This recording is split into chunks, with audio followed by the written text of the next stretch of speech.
Ouais, c'était la fin de Bezrat cette Hashem. saison, Voilà. Donc, la halachot de Sukkot, comme on disait hier avec David, c'est celle qui passe toujours un peu à la trappe. Parce qu'on est focalisé sur les loups, le Rosh Hashanah, Kippour. Et là, d'un coup, Piton, c'est le cas de le dire, on a Sukkot qui arrive. Et il y a beaucoup d'halachot. Après, c'est des halachot. Voilà, Kippour, c'était un petit peu sympathique à expliquer, etc. Souka, c'est vraiment technique. Alors, je ne sais pas si vous êtes architecte. Non. Alors, les architectes, ils doivent bien aimer, mais pour le reste, c'est un peu compliqué. Hein? Voilà, pour la construction de la souka, il y a énormément d'halachot là-dessus. Bon, Bezrat Hashem. Après, la vérité, moi, j'avais préparé ce Shulchan Aruch. Après, j'ai hésité, j'ai dit peut-être ce Shulchan Aruch parce que c'est vraiment long, il y a des détails, peut-être la écoute Yosef. Après, j'ai dit de toute manière, on fera pas tous, même que ce soit l'un ou l'autre, on fera pas tout. Donc, ce que je vais faire, je vais peut-être un peu partager. On va commencer Shulchan Aruch comme on avait l'habitude de faire. Et peut-être à la fin, on gardera une petite demi-heure pour essayer de faire un petit résumé. Vraiment pratico-pratique sur un petit peu les choses essentielles à savoir qu'on n'aura pas vues. Alors, c'est la page Lichot Sukkot, P. Dalet Amoudbet, le Siman Tavresh Chaf He, 625. Ubo Saïf Echad, il y a dedans un seul Saïf. Alors là, on va voir vraiment les principes de la souka. Pourquoi fait-on la souka? Ça, c'est la question, évidemment, qu'il faut avoir en tête dès le début. Soukot et Shvu Shivat Yamim. Donc là, le Shulchan Aruch, il cite le pasouk que dans des soukot, on devra résider pendant 7 jours. Ki soukot oshavti et Israël, parce que j'ai fait résider les béné Israël dans des soukot. Et ça, c'est quoi? Anane Kavod. Ce sont les nuées de gloire qui accompagnaient le clan Israël dans le désert. Alors, pour ceux qui le savent peut-être, il y avait une vraie marloquette dans la Gemara. Pourquoi on fait Sukkot? Et c'est important cette marloquette parce que, évidemment, qu'il y a beaucoup d'ignanim, beaucoup très profonds à aller voir dedans, mais à part ça, Pachout, quand je viens dans la Souka, il faut que je sache c'est quoi ma kavana. Pourquoi je viens, qu'est-ce que je viens célébrer? Et il y en a qui voulaient dire que non, ça n'a rien à voir avec la Nané Kavod, c'est lié uniquement au Sukkot, au vrai Sukkot, c'est-à-dire des cabanes qu'ils ont fait en sortant d'Égypte. Quand ils sont arrivés le 15 Nissan à la sortie en sortant d'Égypte et qu'ils ont été pour dormir, ils ont fait des Sukkot. Et à ce moment-là, c'est pour ça qu'on doit faire la Souka. D'après c'est une marque loquette, Rabbi Akiva et je crois et à qui? Peut-être, je ne me rappelle plus. Bon, en tout cas, c'est des Tanaïm et on voit que la halakha qui ici est tranchée par le Shulchan Aruch, c'est un Nané Kavod. Shikifam ba'em les val yakem sharav et shamesh, qui les a entourés afin de les protéger de la chaleur et du soleil. Voilà, alors ça on va la traiter. Il y a beaucoup de réponses sur ça, pourquoi on ne fait pas de Sukkot en Nissan. Là il va donner une réponse qui n'est pas toujours ce qu'on a l'habitude d'entendre, que oui parce que sinon, en fait il y a une croyance comme ça, que dire sinon ça serait trop simple. Parce que Nissan c'est le moment où il commence à faire beau, on va faire les barbecues, on commence à organiser des trucs dehors. il fait super beau. Hein? Ouais. Alors là il fait beau, mais ça c'est une question que j'avais souvent. Mais en fait, ce qu'on m'a expliqué, c'est pas qu'il fait beau ou pas beau, c'est l'ambiance générale. Là, l'ambiance générale, c'est ça y est, tu commences à démonter tes trucs de jardin, tu sais que tu arrives dans la saison des pluies, d'ailleurs, la semaine prochaine, il va pleuvoir, apparemment. Donc, tu sais que tu arrives dans la saison des pluies, donc là, c'est plus l'ambiance d'aller faire des kiffs, machin. C'est-à-dire que même les endroits, je sais pas, les plages, les piscines, tout ça, ça commence à se vider parce que les gens, si ce n'est que les vacances, mais sinon, parce que les gens, ils disent que voilà, ça y est, on rentre dans le travail, on rentre dans la saison d'hiver. Donc c'est un peu l'ambiance générale. Alors que Nissan, où il fait aussi beau que maintenant, c'est vrai, mais c'est le contraire. C'est-à-dire qu'on va vers l'été, donc on est dans une ambiance de sortir les trucs. C'est le retour de la Nané Kavod après qu'elle ait disparu. Razak, qui était... Le 15 de Oui, exactement, qui était après le Kippour. Après c'est l'article de Vaverecha. Effectivement. 12-13, il y a les offrandes, et le 15, c'est le retour de la Shkina. Exactement. La Nané Kavod qui était partie à cause du Vodor. Effectivement. Le Oshavti, c'est la chaîne de la chaîne, c'est revenir. Ah, très beau ça, Razak. Mais effectivement. Donc on va voir maintenant ce qui nous dit le. Alors en tout cas, c'est pas ça. C'est pas de dire que sinon ça serait trop facile, etc. On va voir, c'est autre chose. Ou mitzvah letaken asuka miyad lachar yom kippour, des mitzvah abal yado al yachmitzena.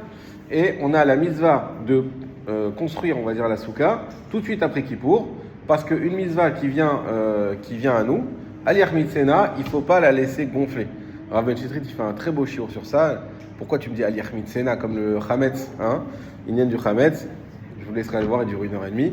Mais il dit c'est pas pour rien qu'on a utilisé le terme al yachmitzena. Et pas, je sais pas, de ne pas laisser attendre ou de ne pas laisser. Voilà, al yachmitzena. C'est une de chametz qui fait que les choses elles se désagrègent et elles prennent une ampleur qui est tout à fait fausse. Alors on continue. Alors là on va évidemment pas faire tout le Mishnah Moura, mais là c'est quand même un fondement, donc on va les faire pour bien comprendre cette mitzvah de Sukkot. Qui passe Sukkot au Shafti, le Aleph en bas, mais Dugmalazet Sivanu la Sotsuka. Donc et en fonction de ça, on va dire, on nous a donné l'ordre de faire la Souka. Pour qu'on se rappelle des splendeurs et des magnifiques choses qu'Hachem nous a fait. Même si c'est vrai, tu vas dire oui, mais on est sorti en Chodesh Nissan d'Égypte, et donc c'est en Chodesh Nissan qu'on devrait faire. L'autre, c'est la Sasuka Botosman, les filles chez où Yema Takaït, parce que ça fait partie des jours de l'été. Mais derrière, quand la dame la Sukot, l'Etzel. Velo Aïta Nikeret Asiyatenu, Shem Izvad Hashem Idbar. Et c'est l'habitude de chacun de faire des soukotes avec ombrage. Velo Aïta Nikeret. On n'aura pas ça sera pas visible, ça sera pas reconnaissable qu'on fait ça pour faire une mitzvah d'Hachem. Donc, moi, ce que j'aime bien dans cette nuance par rapport à ce que je vous disais tout à l'heure, c'est que des fois, il y a juste ceux qui veulent dire non, parce que ça aurait été trop simple, parce qu'il fait chaud. On a l'impression que Dieu il veut nous faire des difficultés. C'est pas ça du tout. Ce qu'on veut, c'est juste qu'on voit que quand tu fais un acte, c'est pas un acte anodin, c'est un acte de mitzvah. Si on peut prendre un autre exemple, c'est celui de la Hanoukia. La Hanoukia, on n'a pas le droit de la déplacer. Une fois qu'on l'a allumée, on ne peut plus la déplacer. Pourquoi ? Parce que si tu la déplaces, on va croire qu'en fait c'est un chandelier que tu utilises pour t'éclairer. Et c'est pas Nikeret que tu l'as allumé pour la mitzvah. C'est le même principe. C'est-à-dire que quand on fait des actions, il faut que ça se voie, qu'on fasse ça les Shem Shamaïm, et pas autre chose. Et comme on a une action de construire une souka, c'est quelque chose en Nissan que tout le monde va faire de toute façon. Donc ça se verra pas que tu fais ça pour Hachem. Mais alors, c'est pour ça qu'il faut faire le 7e mois, qui est le mois Tishri selon la Torah, Shozman Geshamim, qui est le temps des pluies, et d'ailleurs quand la dame la tête misukato leveto. Et l'habitude à ce moment-là, c'est plutôt d'aller de ta souka vers ta maison. Ve'anachnu yotzim minabayit et shev souka. Et nous on fait l'inverse. C'est-à-dire que on va dire que les gens ils sont en train de s'investir plutôt à tout ranger, tout ce qu'ils ont dans la terrasse. Nous au contraire, on est en train de tout sortir, on est en train de s'investir dans l'extérieur. Basé maré chez OC les Shem Shemizvat Hashem Idbarech. Et dans ça nous montre, ça se voit qu'on fait ça pour Hashem.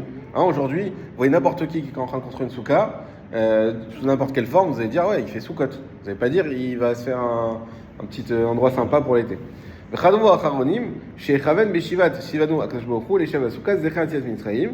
Et les Acharonim ont aussi appris que c'est aussi Zechar Yetziat Mitzrayim, donc ça appuie encore plus cette question. Parce que finalement, c'est comme Pessah, c'est Zechar Yetziat Mitzrayim.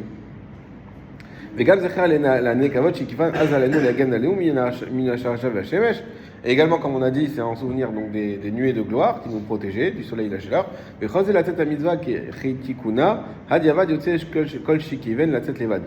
Alors, maintenant, pourquoi on nous dit ça ? Parce que l'essentiel maintenant qu'on doit avoir comme kavana, et ça c'est important, c'est la première des choses à savoir à Souka, c'est la kavana.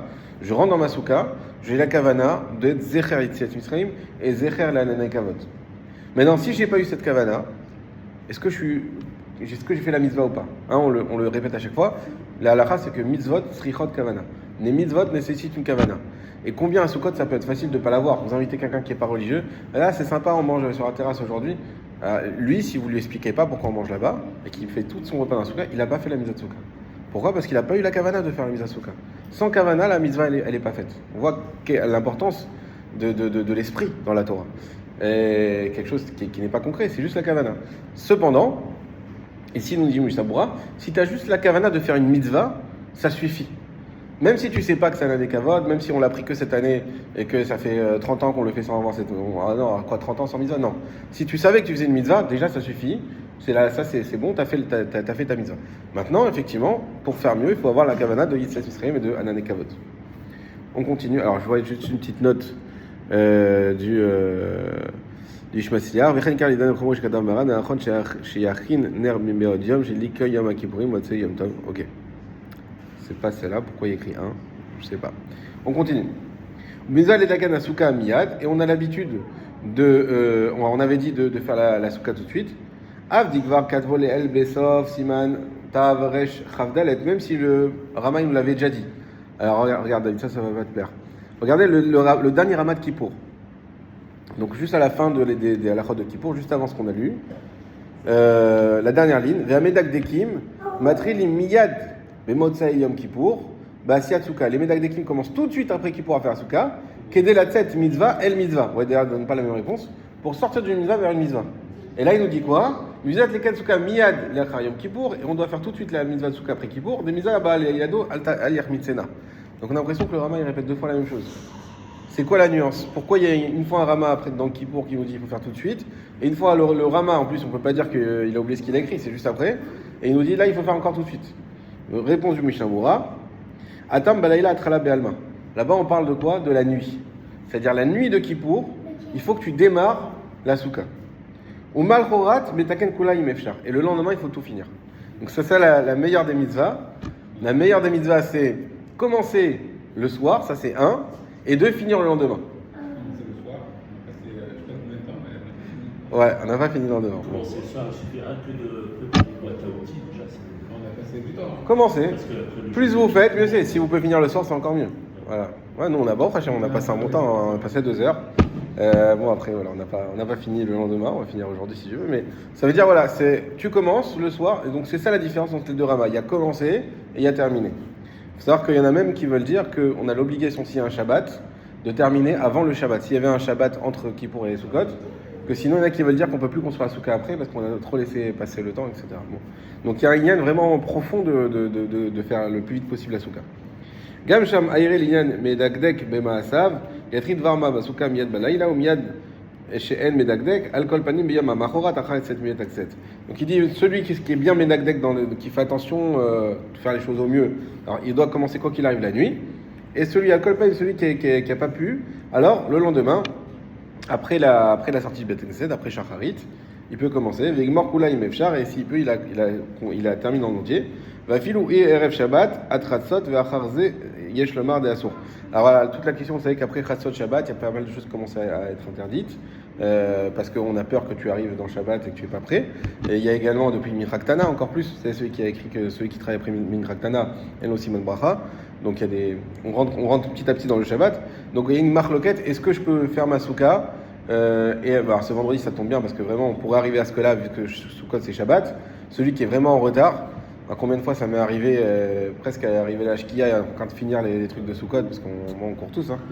Et on arrive et après Khatzot, voilà. Les Bediavad on pourra le faire mais c'est bien de savoir qu'il faut essayer de tant que faire se peut de ne pas arriver à ce cas-là. Ok, on continue. AOC, j'ai mon téléphone pour l'heure. AOC Souka Tachat à Ilan au Tachat Agag. Alors ça, on pourrait se dire que c'est pas trop actuel. En réalité, c'est très actuel. Il y a beaucoup de fois, je sais pas s'ils ont mis les images. Vous avez les images au fond, vous? Tout au fond du livre, il n'y a pas d'image? Bon, travail. Ok.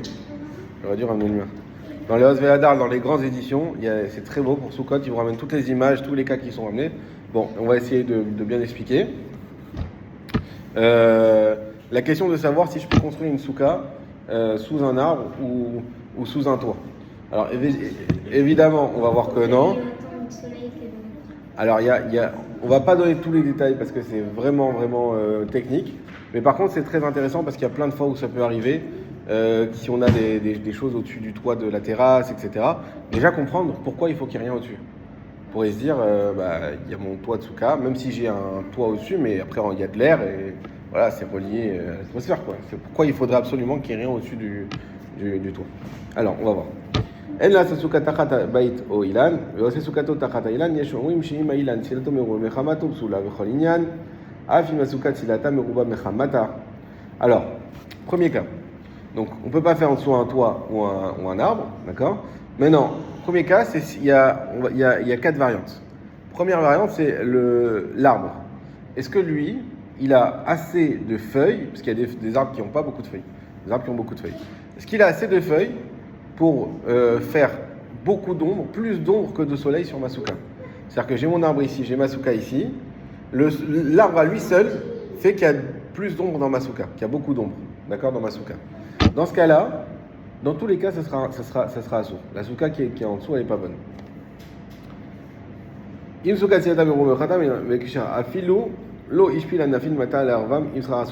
Maintenant, si l'arbre, il n'a pas beaucoup de feuilles, donc là déjà on rentre dans un cas où on va avoir une permission.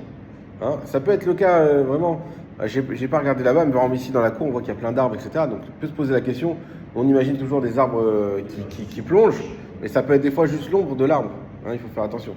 Donc on a l'arbre qui arrive et qui est pas fourni. Et en dessous de notre souka à nous, elle a un srar qui est déjà suffisamment fourni pour permettre à la souka, ne part que par son srar, d'avoir de l'ombre. Dans ce cas-là, ça sera caché même s'il y a un arbre au-dessus.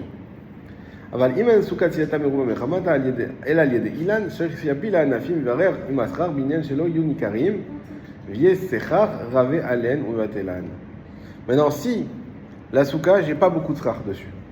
J'ai du srar, mais pas assez pour arriver à dire que j'ai plus d'ombre que de lumière. D'accord? Et pour arriver à plus d'ombre, il faut que j'ai également dans l'arbre assez de feuilles. Donc je dois rallier les deux pour avoir plus d'ombre. On ne l'a pas dit peut-être au début, mais il faut le rappeler. C'est que pour que le srar soit cachère, il faut qu'il amène plus d'ombre que de lumière dans la souka. Si on a un srar qui n'est pas assez fourni, et ça, je sais que il faut faire très attention avec les paillasses qu'on achète, des fois. Hein? Voilà, au fur et à mesure des années, il y a des trucs qui sautent, ça s'écarte, il y en a plein qui partent. On peut se retrouver au bout de 2-3 ans, ça dépend de la qualité, etc. Mais avoir des trucs qui sont vraiment assez troués et dans la souka, il y a vraiment beaucoup de lumière. Donc c'est un peu difficile à calculer. Est-ce que 25 cm. De quoi? La longueur qu'il faut pas. Alors ça c'est autre chose, ça c'est sur les murs. Non, au niveau du toit. Et au niveau du toit, c'est pour savoir ce qui ne va pas invalider toute la souka. D'accord? Si on a un trou au milieu de la souka ou s'il y a un trou sur le côté. Effectivement, ça c'est une autre chose. Là on ne parle pas de ça, on parle du cas où vous avez peu d'espace, mais quand même le fait est qu'on a trop de lumière dans la souka. Donc là dans ce cas-là, la souka n'est pas cachère. Donc maintenant, si on a un arbre au-dessus et que c'est grâce aux feuilles de l'arbre qu'on arrive à avoir assez d'ombre, alors la solution qui existe, c'est de prendre les feuilles de l'arbre qui sont encore sur l'arbre et les attacher à la souka. On peut les attacher à la souka si on n'a pas envie de les couper. Dans ce cas-là, elles seront mélangées avec le srar de la souka, oui, et elles seront annulées par le srar de la souka. Oui, on dit que le végétal, il doit être coupé de la terre. Tout à fait, c'est ça le chidouche. Normalement, le végétal doit être coupé de la terre. Donc, est-ce que la feuille, disons que c'est un palmier, est-ce que la feuille de palmier, ça sera cachère? Non, ça ne sera pas cachère parce qu'elle est encore reliée à l'arbre. Mais vu que je la mélange avec du srar qui est en majorité cachère, alors c'est le principe, hein, qu'on connaissait, voilà, le secondaire s'annule au principal.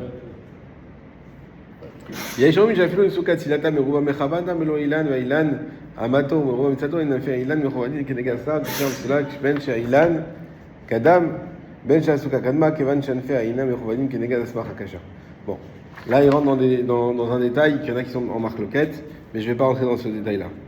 On va prendre le premier Mishnah Bura, qui est intéressant. Voilà. Tachat Abayit. Donc le Aleph. Bainan, j'étais Asuka Tachat Avir. Voilà, ça c'est ça qui était important de voir le fondement. C'est savoir qu'on a besoin que la souka, elle soit en dessous l'herbe. Hashamaim, du ciel directement. Pourquoi? Dirtiv Basukot Teshvu. C'est écrit dans le Pasuk Basukot Teshvu. Chaser Vav. Normalement, Soukot, après le kaf, il doit y avoir un vav entre le kaf et le tav. Soukot, pour faire le haut. Mais là, il y a écrit sans le vav. Dainu be'achat. Ça veut dire qu'on peut lire comme soukat. Ça veut dire comme s'il y a une seule souka. Souka, hein, vous savez, quand on dit le mot souka, ça vient du mot srar. C'est le plafond, d'accord, de la souka. Attention, j'ai les autres là-bas. Dainu be'achat, shelo yesochech alea bishne keruim. Ça veut dire qu'il ne faut pas qu'on ait dans notre souka deux protections. Hein. Alors, je me permets un petit élargissement, après, voir si c'est vrai ou pas. Hein. Mais comme on sait très bien que le srach et la souka, ça représente la protection divine, c'est quelque part une affirmation qu'on n'a pas besoin d'une protection sur la protection divine. Et combien c'est difficile. Hein, c'est la base de l'aïmouna. Hein, quand on a une interaction avec d'autres personnes, hein, et que ce soit un patron, que ce soit un banquier des fois pour un crédit, que ce soit... dès qu'on a quelqu'un à qui on va dire qu'on a l'impression qu'on dépend de lui pour une décision importante de notre vie, alors il ne faut pas oublier que, comme la souka, il faut qu'il n'y ait personne au-dessus d'Hachem pour nous protéger. Ceux qui nous protègent vraiment, c'est Akash Borou. Et donc notre confiance, elle doit être en Hachem. Hein. Maudit soit l'homme qui a la confiance en Adam, Baruch HaGever Hasheftar B'Hachem, et béni soit celui qui a confiance en Hachem. Parce que quand on a confiance en l'homme, malheureusement, on peut être facilement déçu. Il y a beaucoup de gens qui mentent, beaucoup de gens qui nous avancent des choses qui n'y arrivent pas. Donc voilà, Hachem, Akash Borou, tout ce qu'il promet y arrive. Donc la souka, c'est un petit peu ça. C'est l'idée de dire que j'ai un seul srar sur moi et j'ai pas d'autre protection qui vient au-dessus. Velo vesuka shitachatsuka, otachatabeit oilan. Donc on peut pas avoir une souka en dessous. Une souka, hein, il y avait la question dans la Gemara, c'est beaucoup débattu sur une souka duplex. Ça veut dire qu'on n'est pas en dessous à un toit ou quelque chose comme ça, mais c'est une souka avec un étage et un deuxième étage et une échelle comme ça. De toute façon, j'ai un srach au-dessus aussi, donc ça pourrait être cachère. À la finale, bon, c'est débattu, mais on arrive à dire que c'est pas cachère parce que tout dépend aussi de la taille du premier étage. Si c'est une petite taille, on peut, voilà, il y en a qui débattent, mais en tout cas, non, même dans ce cas-là, il faudrait qu'il y ait un seul toit. Uveto gufa avimirtse bo bechag leshem souka pasoul. Et il y a aussi la question, imaginons quelqu'un qui a un grand garage et faire sa souka dans le garage. Alors nous aujourd'hui ça nous paraît peut-être un peu évident, mais la question est se poser. Non, je fais ma souka dans le garage, j'ai fait une souka, qu'est-ce qu'il y a? Non, c'est pas soul parce que tu es dans ta maison. Des souka ma'achamana velo veto shel kol yemot hashana. Alors il y a une autre raison aussi, hein, c'est que il faut que tu sois dans la souka et pas dans ta maison. Ça veut dire qu'il faut qu'on ait un endroit qui soit bien identifié toute l'année comme n'étant pas notre maison. Alors il y a une petite note ici. Ok. Veilan pasoul shiye ou asocher ad dafnot asuka mishum dim khumba ou. Et les arbres, comme vous avez dit, pourquoi ils sont pas saouls? Parce qu'ils sont reliés à la terre. Ok, alors j'avance. Là, ça je vous passe parce que c'est vraiment technique.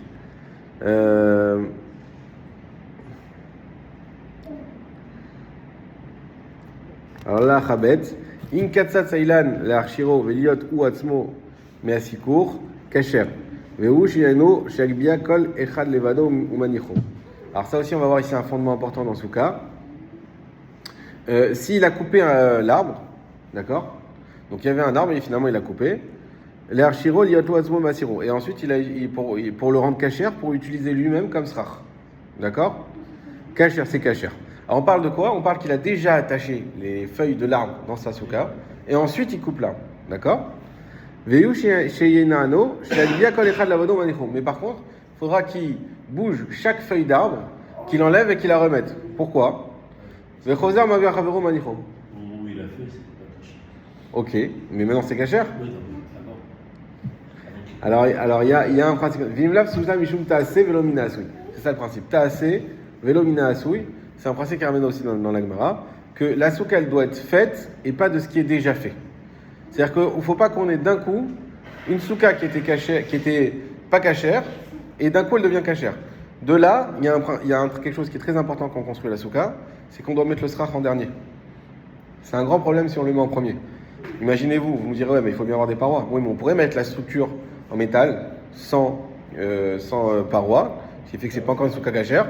Mettre d'abord le srach et ensuite mettre les murs, d'accord, enfin ce qu'on va utiliser pour faire les murs.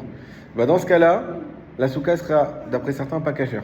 Pourquoi? Parce qu'on aura un truc qui n'est pas encore cachère, parce qu'il n'y a pas de mur, avec un srar qui est posé dessus, et d'un coup en mettant le mur, je le rends cachère. C'est comme si j'ai fait une souka avec quelque chose de déjà fait.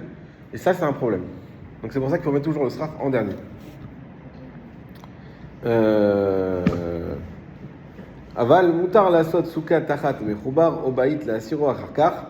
Alors ça aussi, je ne sais pas si aujourd'hui il y a encore qui ont ça. Velo makret asel minasui oil ven psul besra chasmo.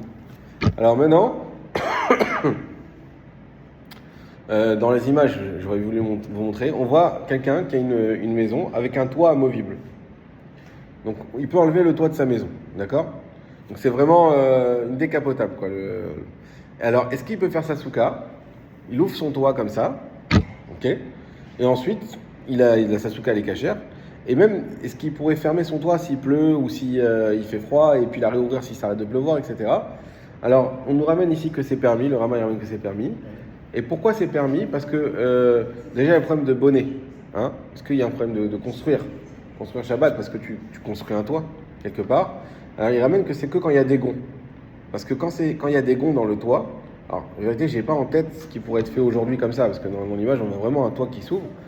Mais s'il y a des gonds, c'est considéré comme une porte, finalement. Et vous savez que la porte, on a le droit de l'ouvrir et la fermer Shabbat. La question s'est posée quand même. Parce qu'on dit oui, mais quand tu fermes la porte, tu finis la pièce en fait. Tu as une pièce qui devient tout à fait bien construite, c'est métaken peut-être. On a dit non, comme il y a un gond, ça veut dire que c'est fait pour être bougé et tout. Non seulement c'est provisoire, mais c'est fait pour bouger. D'accord?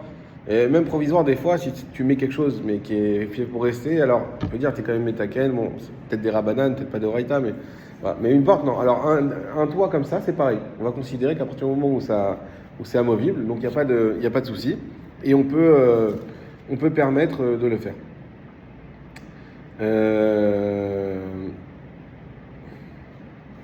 Ok, ça je passe. Ensuite, le siman Tavresh Chavzaïn, dîner Ayashen Basuka, celui qui dort dans la souka.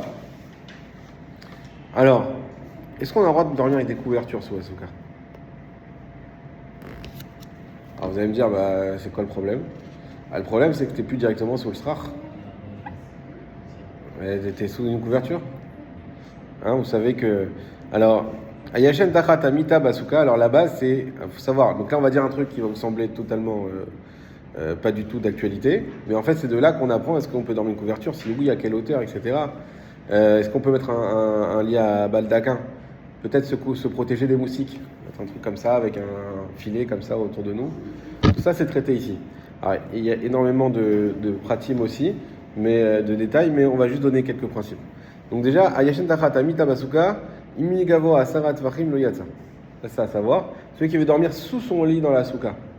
Alors vous dire on ne dort pas sous notre lit, mais ça peut être parce qu'il pleut, ça peut être que en fait nous on dit sous son lit, mais aujourd'hui on peut dire que sur le lit j'ai autre chose. Hein. Alors si on a 10 fahim entre le sol et la hauteur du lit, d'accord, donc le matelas, le sommier, dans ce cas-là 10 fahim c'est à peu près 80 cm, entre 80 cm et 1 mètre, là il faudrait marquer 80 cm, alors je suis pas dans la souka. C'est considéré que je suis sous mon lit, je suis pas dans la souka. Je suis sous mon lit, sous le lit, et le lit fait écran entre moi et le srach. C'est l'histoire des lits superposés. Ça peut être des lits superposés. Alors, faut être chaud pour mettre un lit superposé dans la souka quand même. Ouais, ouais, pourquoi pas. En tout cas, voilà, l'eau yatsa. Donc, il faut savoir qu'on n'est pas quitte, qu'on dort, on pourrait dire, bah non, c'est. Cotisation inférieure à 80 cm. Exactement. Si c'est inférieur à 80 cm, c'est bon. Si c'est supérieur, l'eau yatsa. C'est la hauteur. C'est-à-dire que par exemple, je ne pourrais pas utiliser la table jusqu'à 80 cm. Ouais. Tu ne peux pas dormir dessus. En dessous. En dessous. Ouais, dessus c'est bon. Dessus, oui. Dessus, il n'y a pas de problème. Plus de 80 cm, tu ne peux pas être en dessous. Exactement. Et si c'est en dessous de 80 cm, tu peux être en dessous. Oui. Bah alors c'est facile. Ça veut dire quoi, c'est facile? Bah t'en mets un à 30. Ah, mais faut pas être claustro aussi, parce que le truc, tu vas là. Faut passer aussi. Ouais. Voilà. Regarde s'il y avait des Mishtamoura. Non. Ok, on continue. Ayeshen Darata Akila Basuka, Imena Gavo Asarat Vachim, O Enla Rachav Tefach Yatsa. Alors maintenant, ça c'est le cas, je vous ai dit, si on veut mettre une moustiquaire, on va dire, ou quelque chose autour de nous. Alors il y a deux façons de la rendre. Il y a deux raisons, deux conditions cumulatives pour que ça soit problématique. S'il en manque une des deux, c'est bon. La première, Imena Gavo Asarat Vachim, c'est que c'est pas si donc ce voile qu'on va mettre, il n'est pas aussi haut de 10 fachim. d'accord? Depuis l'endroit où on se retrouve, d'accord? Deuxième, O chez En la Gag Rachav Tefar. Il ne faut pas qu'il y ait un toit d'une largeur de 1 Tefar. Ça veut dire que, imaginez-vous un truc comme ça. Voilà, on a un lit, généralement c'est comme ça. Ça monte de 10 Tefachim. Et ici, c'est comme c'est pas en pointe, c'est plat. Et que là, j'ai un Tefar. Ou même, on va voir, si j'ai moins qu'un Tefar à 10 cm, j'ai un Tefar en bas aussi. Dans ce cas-là, donc si c'est fait de cette manière, là, c'est pas soul. Et je suis pas sous une souka. Ok, même si c'est transparent, même si c'est ce que vous voulez, mais ça c'est problématique. La couverture, on ne peut pas. Ah, la couverture, elle est pas à 10 Tefar, Elle est à en principe. bord de- Sinon, elle n'a pas d'utilité. Donc, il n'y a pas de problème. Ouais, la couverture, il n'y a pas de problème. Mais la question aurait pu effectivement se poser.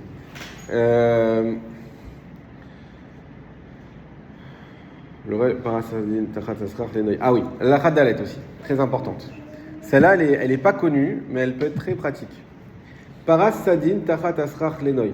Celui qui étend un drap en dessous le srach, je précise, Lenoy, pour faire une décoration. Alors imaginez-vous, moi je sais quand j'avais appris ça à l'Akha, j'étais un peu perturbé. C'est-à-dire qu'on nous parle à chaque fois de dire que la mise à Tsuka c'est de voir le srach. Il faut bien qu'on puisse voir, on va voir le srach, qu'on puisse voir les étoiles aussi, qu'il n'y a pas trop de srach non plus, etc. Et là qu'est-ce qu'on te dit? Vous étendez un drap sur tout le long, c'est-à-dire que le srach devient invisible. On a un beau drap, on fait des trucs comme ça, là, un truc sympa, une vraie décoration. Et vu que c'est décoratif, alors c'est bon, c'est cachère. Non seulement c'est cachère, mais en plus c'est une décoration, donc ça permet d'embellir la mitzvah. Mais du coup, on voit plus le srach. Hein? On est en dessous le srach. Hein? En pratique, j'ai pas souvent. Moi non plus. Alors, est-ce que c'est parce qu'on se dit non mais attends, c'est pas. Est-ce que c'est par ignorance ou est-ce que c'est des minaïs, je sais pas. Mais en tout cas, ici on a un shulchan clair. Paras sadin tachat srach lenoy imu betor arbat fachim. Alors voilà, la condition, elle est importante, c'est qu'on est dans les 4 fachim. C'est quoi les 4 fachim? C'est 32 cm à peu près du toit. Donc c'est vraiment un drap qui est proche du toit, qui est proche du srach. L'agag shera, ve'urachok arbat fachim inagag soula. Par contre, attention, si on est en dessous des 4 fachim, alors là c'est pas soul, et donc notre souka ne vaut plus rien.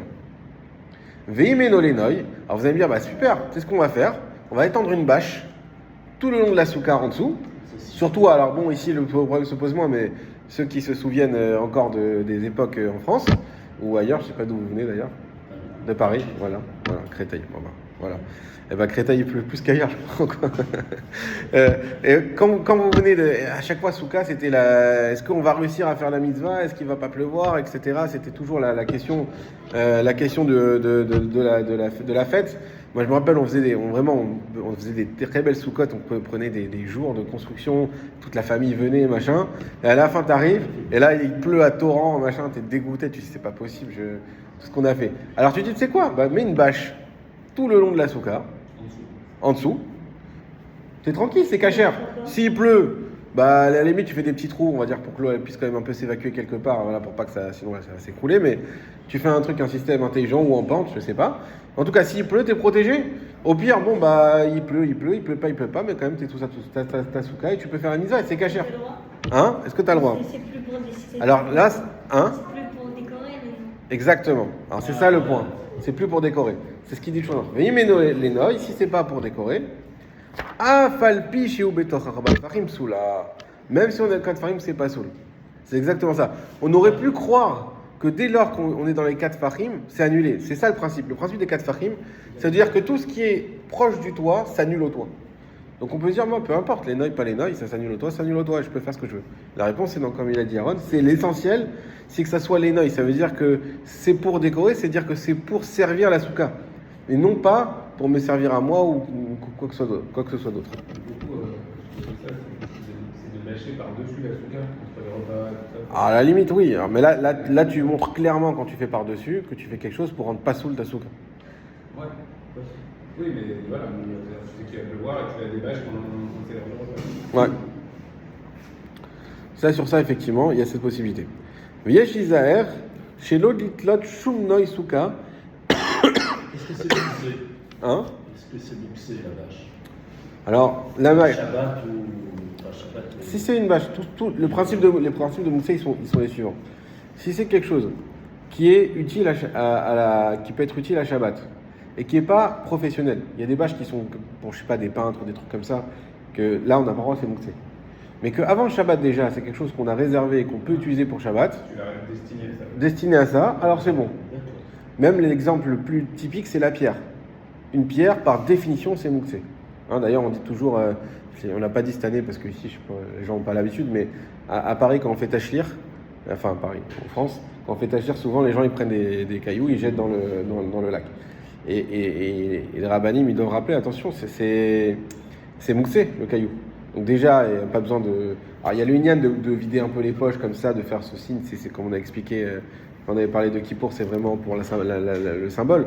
Mais de prendre des cailloux, c'est Moussé. Alors tu veux faire un minag et tu vas faire finalement une avera. Le caillou, par définition, il ne sert à rien. C'est quelque chose qui est brut et donc qui est Moussé. Par contre, si j'utilise un caillou, par exemple, pour dessiner dessus, faire de la peinture pour les enfants, ou pour bloquer une porte, d'accord, et je prends ce caillou spécifiquement avant Shabbat, et je dis dans ce caillou, il est destiné à bloquer une porte, etc. Alors là, il est plus moxé pour Shabbat, parce que je vais conférer un, Je peux l'utiliser. parce qu'on peut l'utiliser, je vais conférer le statut de Kelly.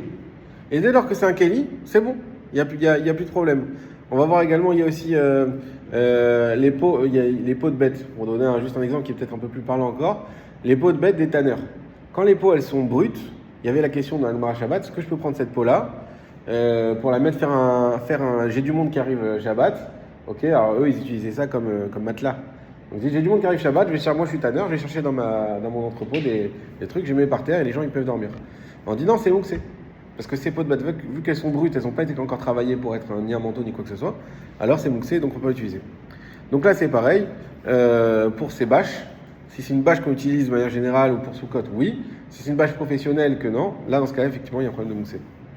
Veyesh leizaer, l'itlam tchun daisuka rak beparot arba amot, beparot arba la souka, pardon.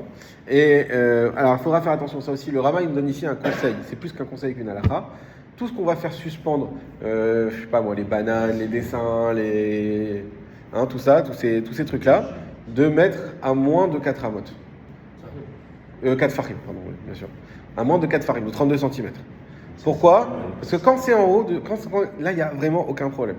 Dès lors que ça dépasse, il y a problème parce que je peux manger en dessous, pas en dessous, la taille du truc, les décisionnaires. On rentre dans des vrais problèmes.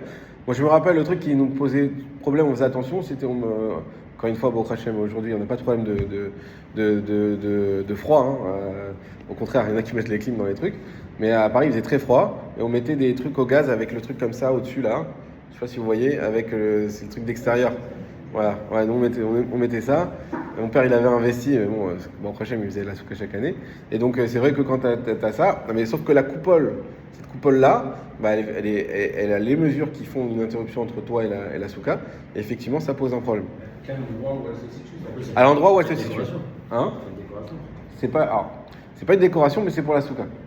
Parce que la lumière. Alors, la lumière, il va en parler ici. La lumière, il dit attention de les mettre en dessous de 4 tfachim, pas au-dessus. Pourquoi ? Pour le risque d'incendie. N'oubliez pas qu'avant les lumières, c'était du feu. Srar plus feu, il y a un problème.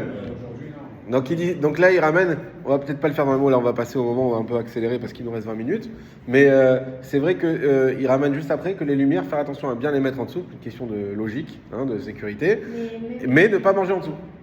Dis attention, dans ce cas-là, tu mets, mais tu manges pas en dessous. Aujourd'hui, on a des lumières électriques, si on a des LED, on est tranquille, ça il se peut pas prendre feu a priori, si je dis pas de bêtises. Je sais que nous on met on a des trucs à LED le Shabbat et des fois pour cacher, on met des chapeaux ou des kippotes dessus. Il n'y a pas de problème. Ça chauffe pas, ouais. Donc effectivement, si on a si on a des LED, etc., il n'y a aucun problème, on peut les mettre. Ou si on veut faire mettre plein de lumière, même les guirlandes, je sais pas, les trucs qui s'allument, on peut les mettre dans les 4 mois, il n'y a pas de problème. C'est juste une question de sécurité. D'ailleurs, on a des trucs qui sont faits pour ça en général maintenant. Ok. Bon, maintenant il nous reste à peu près 20 minutes. Et je vais passer au Yakout Yosef. Bon voilà, je voulais qu'on fasse un peu de Shulchan Aruch, on l'a fait, au Hachem. Et là, ça va être vraiment... D'ailleurs, si vous avez des questions précises avant que je démarre, peut-être, on peut y répondre maintenant, comme ça sera, vous n'êtes pas venu avec, vous repartez pas avec la question. Et pour le reste, on va essayer de faire un tour global sur ce qu'on n'a pas encore dit. Alors, est-ce qu'il y a des questions spécifiques? Non? Bon, si ça vous vient pendant, vous n'hésitez pas. Donc, le srar. Déjà, avec quoi on peut faire le srar? Ça envahit le champ prédit par la suite. C'est avec tout ce qui est guédoulé karka. C'est donc, on va dire, le végétal qui pousse de la terre et qui est talouche, c'est-à-dire qui est détaché de la terre. Maintenant, il y a la question, est-ce qu'on peut mettre des trucs en fer? Vous savez tous que non. Mais vraiment, on ne comprend pas pourquoi, parce que le fer, il vient d'où? Il vient de la terre. C'est un minéral. Mais c'est pas végétal. Et alors non, le fer n'est pas Mekabel Touma. Il est Mekabel Touma quand on en fait un ustensile. Mais si tu as du fer brut, je sais pas comment ça se présente, mais si on a du fer brut, c'est pas Mekabel Touma. Hein? Donc, alors, ça c'est le troisième élément que tu dis, il ne faut pas que ce soit Mekabel Touma. Donc on a dit végétal, qui soit détaché de la terre et qui ne soit pas Mekabel Touma. Donc ça c'est les trois critères pour le srar. Et ça sent pas mauvais. Effectivement, ça sent pas mauvais. Non, c'est vrai, c'est précisé. Ouais. Maintenant, alors la question du fer, elle est ramenée, dit parce que le fer, même la terre elle-même, elle n'est pas cachère pour le srar.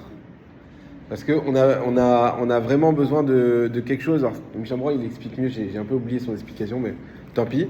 Mais il ramène cette question, il dit qu'en réalité, il nous faut vraiment quelque chose qui soit guédoulé karka en dehors du karka, et qui s'épanouisse en dehors du karka et pas dans la terre. Pas le fer, ah oui, je me rappelle. C'est que le fer, c'est considéré comme la terre elle-même. Et la terre elle-même, elle est pas cachère pour le srar. Quand on dit Mekabel Touma, donc ça veut dire que même si j'ai une armoire par exemple qui est en bois, etc., et je la démonte et je veux mettre, alors là aussi c'est pas cachère, parce que même si c'est le bois, il est cachère, le bois il sort de la terre, il vient de l'arbre, malgré tout c'est pas cachère parce que ça a été à un moment donné un keli. D'accord? Alors de là vient la question évidente, ces paillasses qu'on met là, qui sont vendues comme du srar Meouda, je comprends pas, c'est un keli. Elles ont déjà été fabriquées, c'est pas brut. Ouais. Ça dépend si vous les utilisez rien que pour la souka ou si vous utilisez servatero pour de récupération. Effectivement. Alors là où ça va être assourd, c'est surtout si elles ont été faites aussi pour s'allonger dessus.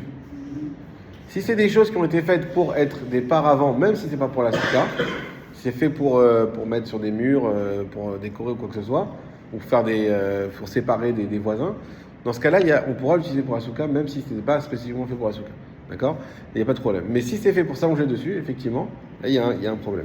Ça veut dire que, par exemple, ces trucs, ces canisses-là, si une année je le prends et je l'utilise comme paroi de ma souka, Oui. ça ne rendra pas impropre à l'année suivante.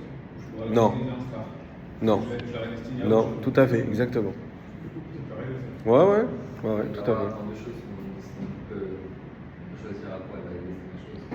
Non, en fait, tu peux pas te mettre à la place du fabricant. Et comment tu sais Ce qui compte, c'est écrit au magasin, c'est écrit, je sais pas moi, il y a des trucs qu'ils vendent, je sais pas si tu vois, des trucs, ils vendent pour aller à la plage, pour mettre sur les trucs, c'est en paillasse aussi, je sais pas en quoi c'est fait, en bambou ou truc, et c'est pour s'allonger sur la place de la serviette, c'est pour. Ça, tu peux pas mettre ça sur ton toit souka, même si toi tu l'achètes pour. Hein? Mais tu sais pas si. Alors, faut savoir ce qu'on achète. Si t'as pas, tu vois, bambou, je sais pas quoi. Est-ce que t'aurais le droit, parce que c'est pas fait pour la souka de base, si t'achètes ça en Si c'est encore une fois, le but c'est pas que ça soit fait pour la souka, mais que ça soit fait pour être quelque chose qui sert en tant que comme séparation, ou voilà, qui est fait pour être tenu comme ça. Si c'est fait pour s'allonger, généralement c'est ça le problème, c'est si c'est fait pour s'allonger dessus. Alors là c'est Mekabel Touma et c'est pas bon. Pour le srar, donc on a dit les trois éléments, Mekabel Touma, talouche et végétal. Oui. Alors, il faut non seulement que le srar, ils sont comme ça, mais également le mahamid. Le mahamid, c'est sur quoi repose le srar. Donc, quand j'ai une armature en métal, je ne peux pas poser mon srar directement dessus.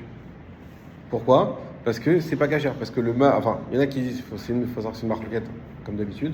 Donc, le Bediavad, voilà, dans le cadre problématique, on pourra toujours s'appuyer, mais il ne faut pas faire ça. Et donc, il faut avoir, généralement, ce qu'on fait, c'est qu'on met des lattes de bois, plutôt comment ça s'appelle? Les morceaux de bois là. c'est un nom. J'ai oublié. En tout cas, on met des morceaux de bois comme ça qui permettent les tasseaux, merci. On met les tasseaux sur les bords et sur ces tasseaux-là, ensuite on met le srar. Comme ça, le mamid lui aussi, il est fait dans une matière qui est bonne pour le srar. Et les tasseaux, on peut les attacher avec des fils de fer? Alors non, on les attache avec du fil aussi qui est de la corde, etc. Qui est en coton généralement. Comme ça, c'est bon. Maintenant, si on est obligé de les clouer, il n'y a pas de problème de mettre des clous en fer. Voilà. Parce que le clou, il s'annule au tasseau. Contrairement parce qu'il est dedans. Contrairement à la corde qui est un peu au-dessus. La paillasse qui est reliée avec du fer, en soi, c'est pas bon sans ça, mais certains disent que finalement le fer, il s'annule aussi au truc. Ouais. Bon. Ouais. Effectivement. Alors je pense que pour le srar, je pense qu'on a dit ce qu'il fallait. Pour les cloisons, donc combien de cloisons il faut? Il en faut, on va dire 2,5. 2,5 c'est le minimum du minimum. 4 c'est toujours mieux. Ouais. Exactement. Alors ça, le poteau, c'est toujours à taper tard. C'est vraiment quand on va au minimum du minimum. Et qu'il faut qu'on ait 4 fahim en fait. Un plein et un qui fait au moins 4 fahim, c'est-à-dire 32 cm.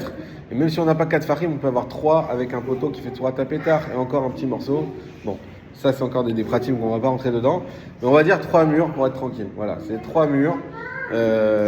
Plein, vous êtes tranquille. Si le troisième pas plein, vous m'appelez, on verra. Il y a plusieurs trucs qui se... Voilà. Aussi quelque chose, alors ça, tout le temps, les gens se posent la question. Ça arrive souvent quand on est en terrasse, où on a un espace libre, on peut mettre le srar.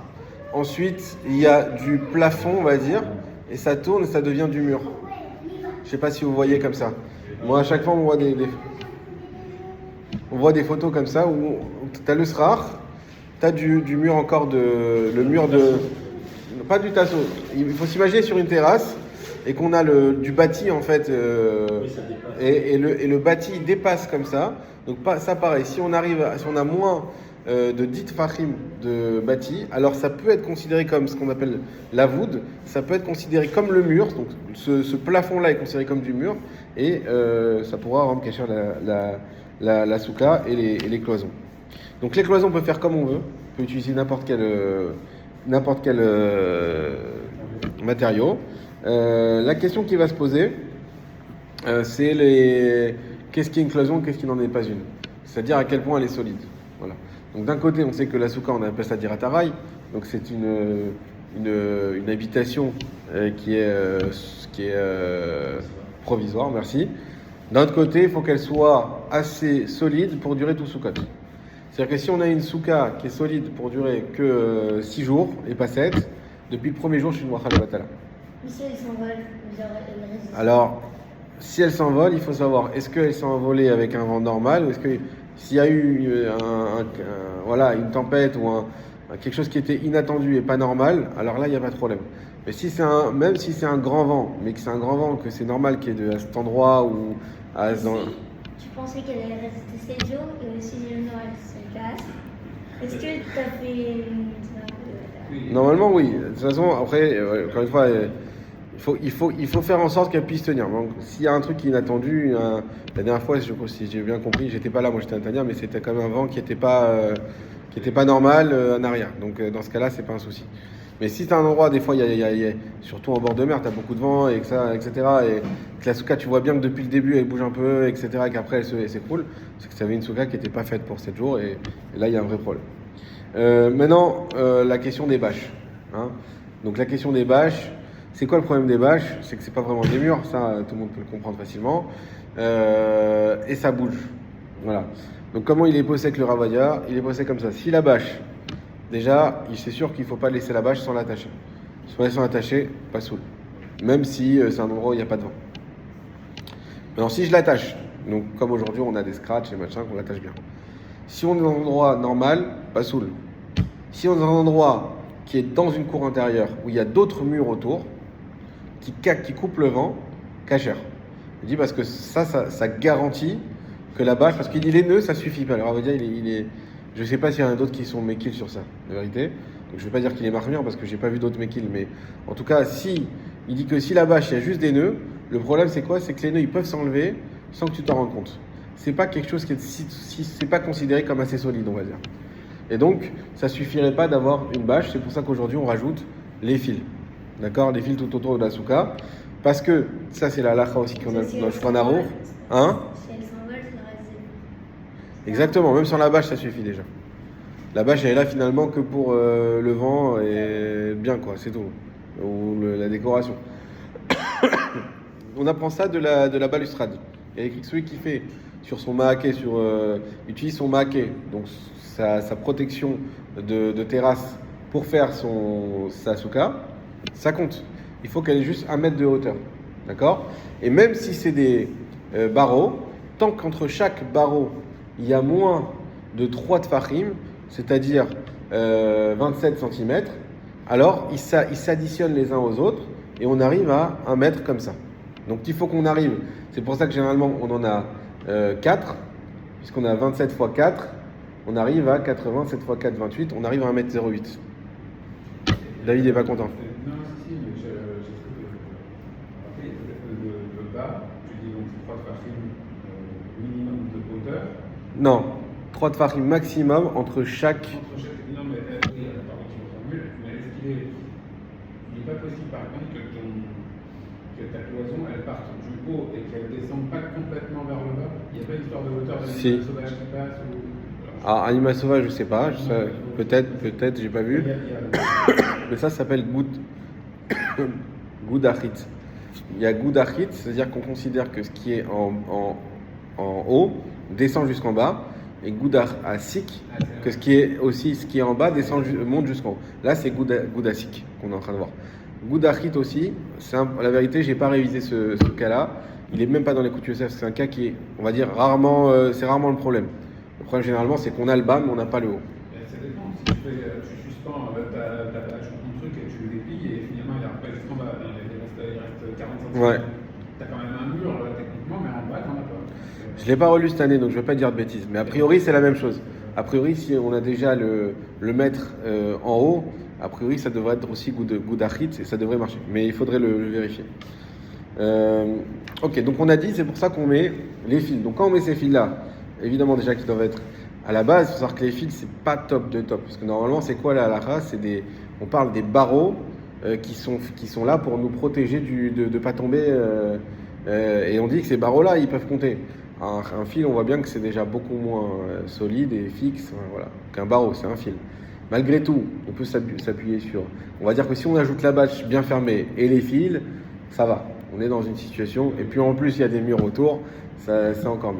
Donc on est dans une situation où ça va. Donc c'est pour ça que généralement, on va dire que il faut être clair. Le mieux, ce serait de faire des vrais murs, soit avec les canisses, soit qu'on peut coller, des fois on peut utiliser les murs existants, et ça, voilà, ça serait vraiment, ça, il faut être honnête, ça serait vraiment le mieux. Maintenant, si on n'a pas ça, alors quand on achète une souka classique, c'est compliqué, il faut on met sur le parking, ou peu importe. Donc dans ce cas-là, on achète une souka classique, on met et la bâche, et les fils, et on est bien. La taille de la souka. La taille de la souka, c'est une marloquette aussi d'un Gemara qu'on avait vu d'ailleurs dans Gemara Souka. On est sur Gemara Souka après le reste du temps. Bezrat Hashem. On avait vu que c'était comment on dit, Goufo, Shulchano Goufo, non, Rubo Goufo et Shulchano. Donc c'est 70 cm carrés. Bon, c'est une marloquette, est-ce que c'est pas plutôt 4 mètres carrés? Arba Amot sur Arba, non, 2 fois 2, c'est à 4 mètres carrés. Arba Amot sur Arba Amot. Donc le mieux, on ne fait pas une souka de moins de 4 mètres carrés. Donc on est bon, David. On est juste, mais on est bon. On est bon, 6 mètres carrés. Voilà. 4 mètres carrés minimum, c'est mieux. Sinon, d'après la Kha, déjà 70 cm carrés, c'est bon aussi. 70 cm, 70 cm. Non, voilà, non. Et une souka, tu en parles, une souka qui est sur quelque chose d'amovible, à l'époque c'était la question sur un chameau. Aujourd'hui on va être sur les camionnettes, c'est cachère, il n'y a pas de problème. Cachère parfaitement, puisque la terre est amovible, vous le savez tous. Ensuite, ça on a parlé des parois. La hauteur maximum, 10 mètres exactement, 9 mètres 80 pour être précis. Minimum 80, exactement, plutôt 1 mètre. On est marqué 1. Comme pour la Hanoukia. Ouais, exactement. Il y a un Tosfot d'ailleurs qu'on avait fait qui compare les deux et qui explique le lien entre les deux.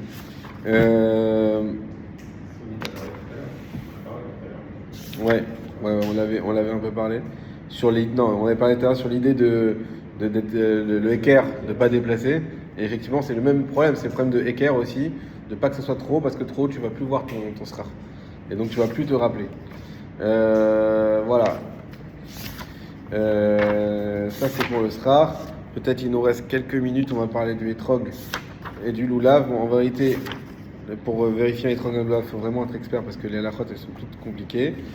Ah oui, non, avant ça, évidemment, par contre, très important, les brachot qu'on fait dans la souka. Donc, c'est tout ce qu'on a la bracha de l'échef basouka. Donc, à partir de quand? Alors, c'est souka, moi je dis toujours, c'est encore plus dur que Pessah. Pourquoi? Parce que Pessah, c'est vrai que tu manges pas de pain et tout, mais tu manges quand tu veux et où tu veux. Soukot, tu n'as pas le droit de manger en dehors de ta souka. Alors, comment? On va le voir tout de suite. Et tu peux pas manger. C'est-à-dire que si tu n'as pas une souka, tu peux être obligé de manger que du riz et boire de l'eau. Et c'est compliqué. Donc, déjà, tout ce qui n'est pas maison ou motzi, déjà, on sait qu'on peut le manger en dehors de la souka. Il y en a qui sont marmirim, tavo la vracha, de rien boire, même pas une goutte d'eau en dehors de la souka.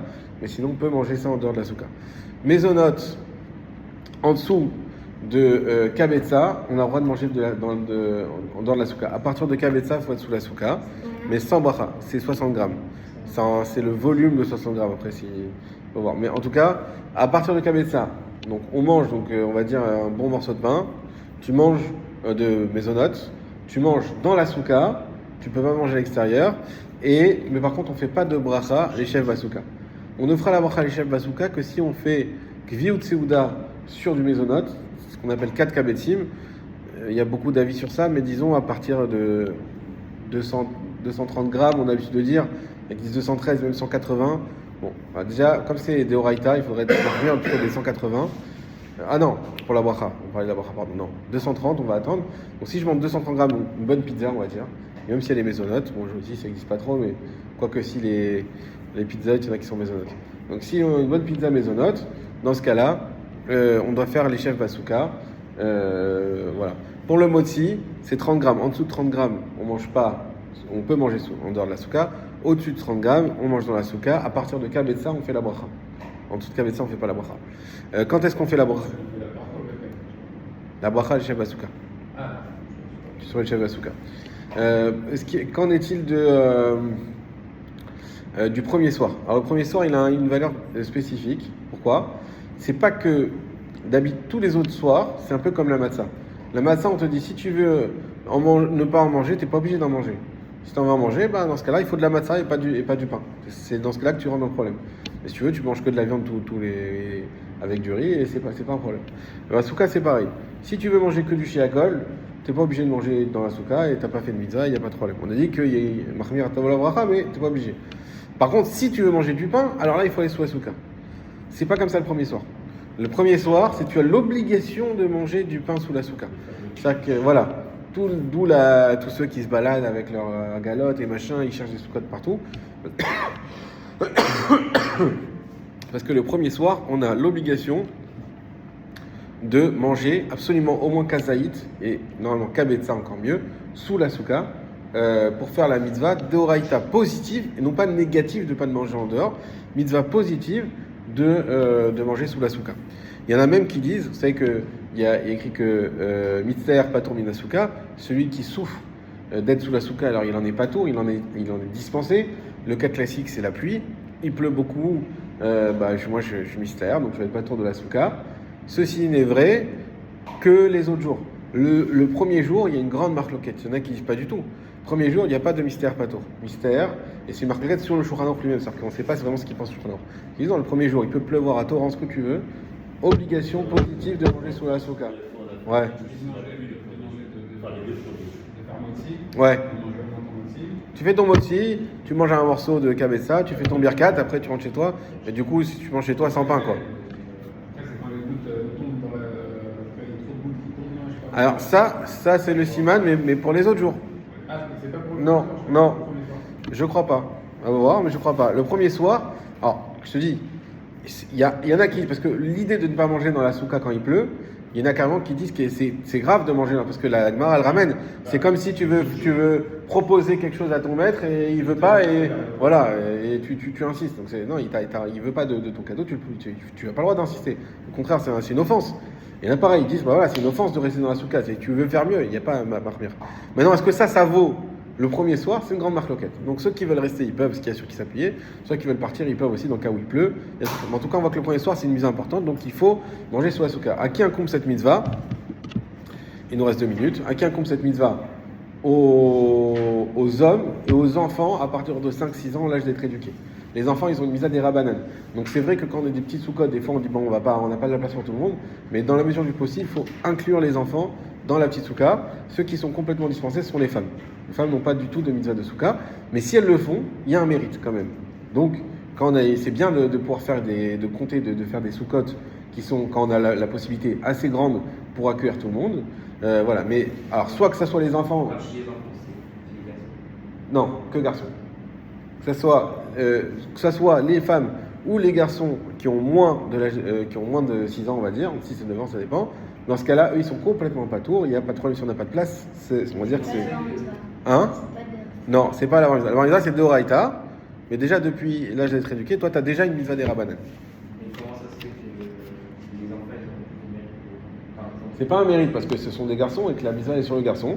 Et de manière générale, on sait très bien que dès que l'enfant il est en âge d'être éduqué, il a toutes les mitzvot. Par exemple, Shabbat, tu peux pas dire à un enfant, Yaron, il n'y a pas fait d'avant, non, c'est bon, Shabbat, tiens, je vais allumer, éteindre la clim, non, il fait Shabbat. Bah, pourquoi il devrait faire Shabbat? Il peut faire sa mitzvah. Parce que mitzvah de chinour. Bon, on a fait ce qu'on a fait. Je finirai juste vraiment un demi-mot sur les herbas minimes. Voilà, herbas minimes, c'est très compliqué aujourd'hui. Le vrai problème qui est pointé du doigt, c'est la greffe.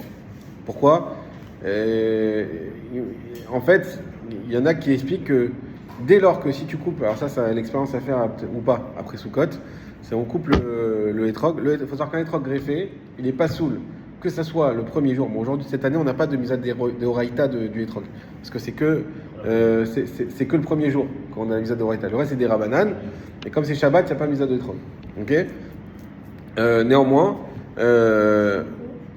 alors, le hétrog qui est greffé, il n'est pas soul, et pour le premier jour, et pour les autres jours. Et si on coupe et qu'on trouve dedans de la pulpe, alors vraiment, je regrette, j'ai pas pensé à le prendre plutôt mon Mishnah Bora, parce qu'on voit En fait, un hétrog, ça doit ressembler à un peu un melon. Quand vous coupez, il y a une partie avec des pépins, et le reste, c'est comme du melon, un melon vert, vous voyez, c'est blanc comme ça. Si vous voyez de la pulpe, c'est qu'il a été greffé. Alors c'est ce qu'il nous a dit le Rav Seror, je me permets de le répéter. Il y en a beaucoup qui ont dit mais non, c'est pas possible, on trouve toujours des fois un peu de pulpe au truc. Non, si vous voyez un peu de pulpe, c'est que c'est greffé au citron, c'est sûr. C'est que c'est pas un troc. Et il dit qu'aujourd'hui il y a plein, même marocains et tout ça qui sont greffés. Lui il nous a dit le témani, vous êtes tranquille. Alors c'est vrai qu'il n'a pas de pitom dans la plupart des cas, parce que le pitom du témani, il reste accroché à l'arbre. Ça vient de Théman, je sais pas. Le Thémani, c'est quoi? C'est je sais pas comment on traduit. Mais c'est une région, ouais, c'est une région. Région d'Israël? Non. C'est une région, oui. Non, marocain, c'est autre chose. Alors, je sais, ils arrivent avec les trucs marocains super chers, etc. Ils disent achetez le Thémani, vous êtes tranquille, beaucoup plus. Pour le loulav, je n'avais pas vu moi non plus ici. Apparemment, c'est un des moins chers en plus le Thémani. Il est pas cher, tu vois. J'ai demandé, il m'a dit oui, c'est un Thémani, je l'ai ouvert, il n'avait pas l'air d'être un Thémani. Pour le loulav, il faut faire attention.